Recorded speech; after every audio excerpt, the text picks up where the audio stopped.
Mohibul Hassan Chaudhry Naufal is a former Bangladeshi minister in the Sheikh Hasina government. He's now joining me from an undisclosed location.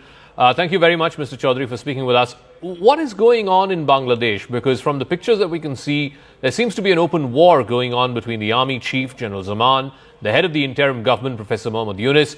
Many are saying that, the fundamental point of difference is why is the interim government not calling for elections soon enough? Why are they not agreeing to a timeline which was agreed upon, that elections will be held before the end of this year?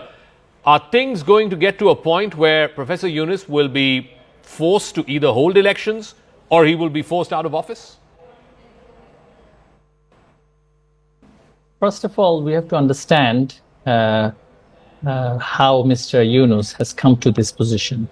He had political ambition in the past, which had failed, and subsequently he had tried to dislodge democratically elected governments in the past by writing to his foreign backers. And this is for the first time in his life he has found an opportunity to get state power and do what he thinks is right for the nation. The man has no mandate, neither from the public nor from the political parties. They have claimed that the army chief had invited him to take up the position of chief advisor, although the constitution does not have any provision for the position of chief advisor.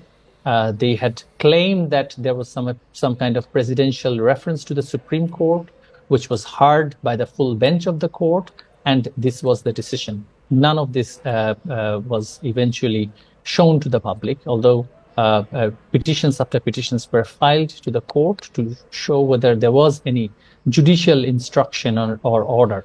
So, as he does not have any mandate, neither legal nor political, he's trying to create a constitutional anarchy. And one of the ways that he is trying to do this is by discussing in a never-ending manner matters on which he has no expertise nor mandate, such as constitutional reform, institutional reform, etc. Now, he's claiming that his mandate is from the revolution, the quote-unquote upheaval, the revolution. And so he's just simply buying time to give his party some space to establish that party in the political sphere. But Mr. Chaudhry, you talk about, Mr. Yunus not having any kind of mandate, political or constitutional. But what about the mandate of the army chief, who again last week in a press conference said that it is going to be absolutely essential, quintessential, that elections need to be held by the timeline that was agreed upon, which is the end of the year. And then the next day, I think Professor Yunus met with all the political parties and he said that he can't follow that timeline and that he wants to extend that timeline till June of next year. So what is the army chief's role in what is clearly and should be a political process? See, army chief represents an institution. And when he took oath as the chief of the armed forces, his oath was to uphold the constitution. The constitution has not been suspended. Without suspending the constitution, they are now talking about reforming the constitution, changing the constitution, etc. So it is the army chief's constitutional duty to uphold the constitution. And as per the constitution, the provision of this particular type of government that we have now, the interim government, does not exist.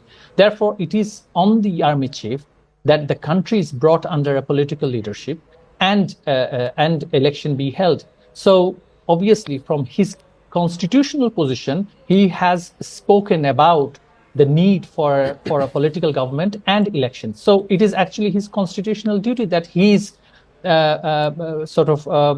demanding this election from.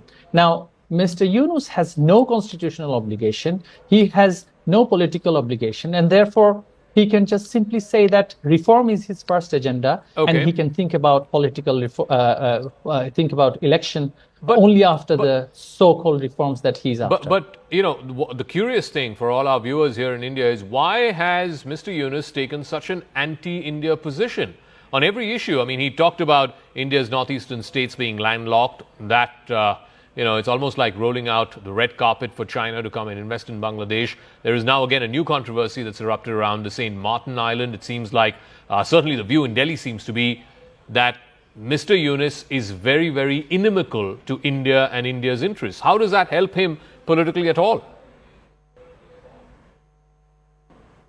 You see, he's an opportunist. He's trying to play the tune of the fanatic Islamist parties. Now, even the liberal Islamist parties did not have such anti-India stance in politics before. Mr. Yunus is only trying to beef up a fictitious anti-India sentiment in the country in order to sort of give excuse to the public that India is the reason why he can't do what he wants to do. Now, India has no role right now inside Bangladesh which stops him from holding the election. But it is just an excuse that we've seen this in the past. He's just being the new Jinnah, I guess, where he's just trying to play the religion card. Now, the man himself is not, from what we know from his public life, is not a religious man at all. We've never seen him in any kind of religious gathering ever in his life.